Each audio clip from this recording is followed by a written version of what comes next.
Inteligência artificial dominou aí todas as áreas da programação e isso não é novidade. E daqui para frente a gente vai ver cada vez mais aplicativos que utilizam a inteligência artificial, seja como core, ou seja, aquela solução que ele entrega é totalmente baseada em IA, seja usando machine learning ali por baixo dos panos para ajudar a entregar uma solução mais eficiente. Inclusive, a gente já viu algumas formas de fazer isso aqui no canal. A gente já rodou a LLM da Apple nesse vídeo aqui, que é uma LLM que roda localmente, e a gente também já gerou imagens com o modelo integrado da Apple nesse vídeo aqui. E quando a gente pensa em Apple Inteligência Artificial, a gente tem a impressão de que ela está um pouco atrás. Ela tem feito muitas coisas legais, mas ela parece um pouco atrás diante das outras grandes empresas, né? Mas quando se fala em integração com o aplicativo, ela tem várias ferramentas interessantes. Então quem é desenvolvedor iOS nativo tem de graça ali praticamente text-to-speech, speech-to-text, geração de imagem,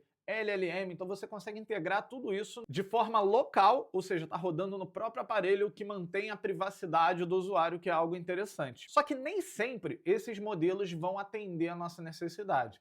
Às vezes a gente precisa de um modelo um pouco mais poderoso, que faz uma imagem melhor, ou uma LLM um pouco menos censurada, digamos assim. Nesses casos, a gente pode utilizar, ainda localmente, um modelo open source. Para isso, a gente usa o MLX. E é isso que a gente vai ver aqui no vídeo de hoje. O MLX é um framework especializado em resolver problemas com matrizes e totalmente otimizado para rodar em hardware da Apple. E quando eu falo hardware da Apple, eu estou falando desde a linha Mac, né, com M1, M2, M3, etc., até os chips que estão nos celulares, no iOS, no iPad e até no Apple Vision. Então esse daqui é o repositório oficial do MLX, tá? A gente vai ver aqui que tem o framework aqui, tem várias coisas, né? E aqui a gente tem os exemplos do MLX com Swift.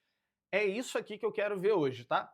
Se a gente estivesse rodando na nossa máquina para treinar um modelo, fazer algo do tipo, a gente poderia usar o MLX LM para rodar LLMs usando Python. Se a gente quiser rodar com Swift, usaria o MLX Swift, mas aqui eu estou interessado nos exemplos. Esses aqui são exemplos que rodam tanto no Mac quanto no iOS, iPadOS, etc. Aqui é para fazer inferência em uma LLM, é nesse aqui que a gente vai focar. E a propósito, a gente vai falar futuramente aqui no canal sobre o Stable Diffusion, geração de imagem, geração de áudio. Tem uma outra biblioteca chamada MLX Audio, que é muito interessante para a gente fazer texto para voz. A gente vai falar sobre isso no canal, então não deixa de se inscrever se você tiver interesse sobre esse assunto. Mas hoje vamos focar nesse aqui. Primeira coisa que eu preciso fazer é clonar esse repositório. Beleza, já clonei aqui. Vou abrir agora o meu projeto. Próximo passo é vir aqui, ó, selecionar LLM-Eval, que é o que eu quero rodar agora. Posso olhar aqui que ele tem suporte iPhone, iPad, Mac, Apple Vision. Então, para você conseguir rodar aí, se você estiver fazendo aí junto comigo, você vai ter que vir aqui no Team, né? Botar o seu time aqui. Eu vou botar o meu aqui. Pronto. Agora eu vou rodar ele em um simulador. Enquanto ele está compilando ali, a gente pode dar uma olhada aqui na aplicação, ó.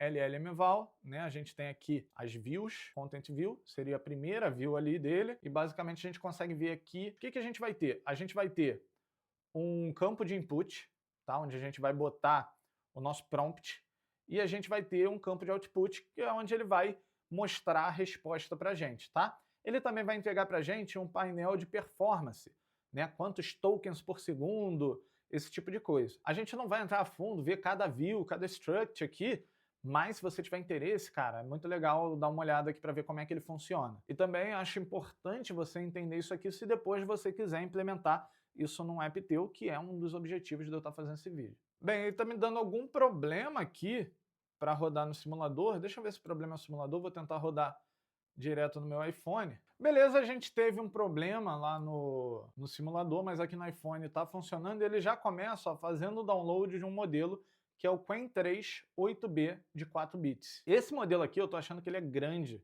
para o meu celular, tá? É um iPhone 14 Pro, então ele tem 6 GB de memória, e eu tô achando que o modelo de 8 bilhões de parâmetros vai ser um pouquinho grande. Se você não sabe o que quer dizer 8 bilhões de parâmetros, 4 bits de quantização, segue lá o meu canal AIProgBR, porque eu tô preparando alguns vídeos para explicar tudo isso lá. Enquanto isso, enquanto ele tá carregando lá o modelo, ele leva um tempinho para carregar, porque esse modelo vai ter entre 6 a 8 GB, né, de tamanho, a gente pode dar uma olhada aqui, ó, de onde que ele tirou esse modelo. Então aqui, né, é onde ele está trazendo o Qwen 3. Se eu for aqui nesse objeto, eu consigo ver todos os modelos que ele tem, né? Então o que que eu quero aqui? Para esse celular, eu quero rodar um modelo no máximo de 4 bilhões de parâmetros, o ideal seria 3, e com uma quantização também de 4 bits, porque esse vai acabar sendo um modelo menor, né? Quanto menor o modelo, normalmente menos inteligente ele é, mas nesse caso, para ele conseguir caber nesse celular, a gente precisa de um modelo menor. E a gente pode, inclusive, determinar isso de acordo com o celular do usuário. Para usuários que têm, por exemplo, um iPhone 17, a gente pode ter um modelo mais poderoso, e para quem tem um iPhone 15, um iPhone 14, 13, um modelo menorzinho. Ó, aqui no LLM Registry, ele traz para a gente alguns modelos já, né? Só que se a gente estiver fazendo a nossa aplicação e a gente quiser um modelo diferente de um desses que ele traz para a gente pode colocar. Basicamente, você pode rodar com isso daqui qualquer modelo que seja no formato MLX. Como é que você acha um modelo no formato MLX?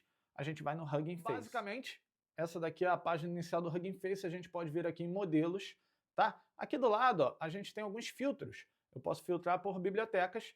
Então, se eu filtrar aqui por MLX, a gente vai ter só modelos MLX. Esse daqui, por exemplo, é o modelo Text-to-Speech. Esse aqui é um modelo de geração de texto. Então, teoricamente, a gente poderia usar esse modelo aqui na nossa aplicação. Como ele é um modelo com 80 bilhões de parâmetros, e a gente pode pensar que um modelo de 8 bilhões de parâmetros com quantização de 8 bits vai ter mais ou menos 8 gigabytes, tá? Então, esse caso aqui, um modelo de 80 bilhões, 4 bits, vai ter pelo menos 40 gigabytes aí. E a lógica quando a gente quer rodar um modelo localmente é que esse modelo ele precisa caber na memória VRAM, no caso de placas de vídeo, ou no caso do Mac, na memória unificada.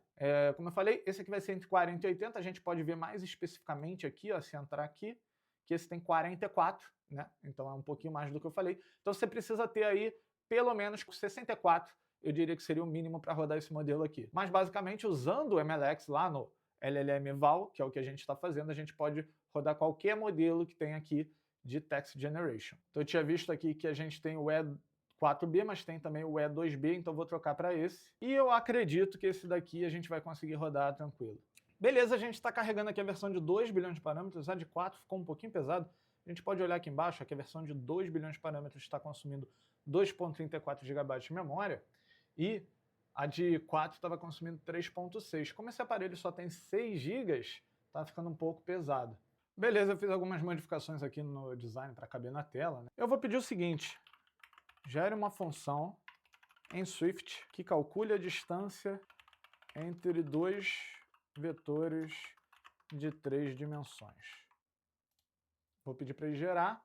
E aqui, ó, ele vai me mostrando, né, o tempo para o primeiro token. Levou 4 segundos até entregar o primeiro token. E aqui ele está entregando 22 tokens por segundo. Tá? A gente consegue ver o número total de tokens, o tempo total que o nosso prompt está levando, o tamanho total do prompt, né, e a memória que está sendo utilizada. Então aqui a gente teve uma média de 21,6 tokens por segundo. Resposta total foi de 979 tokens. Nosso máximo ali estava configurado para 2000. Isso daqui é uma coisa interessante também da gente utilizar um modelo que não é um modelo padrão da Apple, que a gente tem controle sobre o máximo de tokens. Eu posso, nesse caso desse modelo, ir até 32 mil tokens. Enquanto quando a gente está usando a LLM padrão da Apple, o máximo é 4 mil tokens. Eu não estou conseguindo copiar o texto aqui, então vamos dar uma olhada. Então aqui ele criou a nossa função distância entre vetores. A gente recebe vetor 1, vetor 2.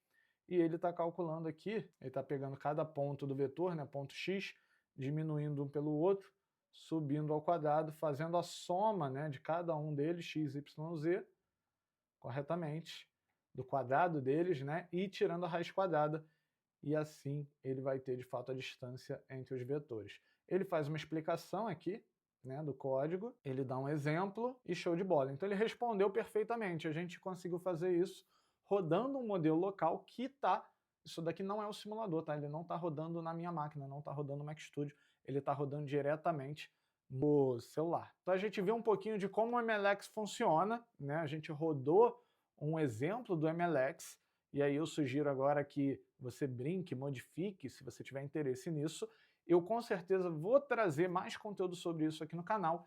E só antes de encerrar, uma coisa que eu quero alertar aqui é que tem que tomar bastante cuidado, porque dependendo da forma como você vai usar isso, ele vai consumir muito a bateria do usuário, né? Então você vai ter que levar em consideração esse consumo de energia para que o teu app ele não se torne, né, um ladrão de energia ali que vai tornar a vida do usuário mais difícil em vez de tornar mais fácil. Então você tem que levar em consideração o tamanho do modelo, o device, onde ele vai estar rodando, quando que você vai carregar isso, descarregar, não usar à toa, por exemplo, usar só no momento que vai trazer uma diferença para o usuário de fato. Mas é isso aí, o que você achou do MLX? Tá?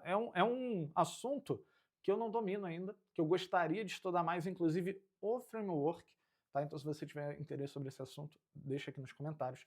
E um recado importante, eu estou pensando em criar um curso sobre Swift esse ano de 2026. Então eu criei uma lista de intenção. Não é uma promessa, eu não sei se vai ter, mas se você tem um Mac, se você tem interesse em criar apps nativos para iOS, macOS, até Vision Pro, eu vou deixar o link da lista aqui embaixo, se cadastra lá, beleza? Então é isso aí, vou ficando por aqui, até o próximo vídeo. Valeu!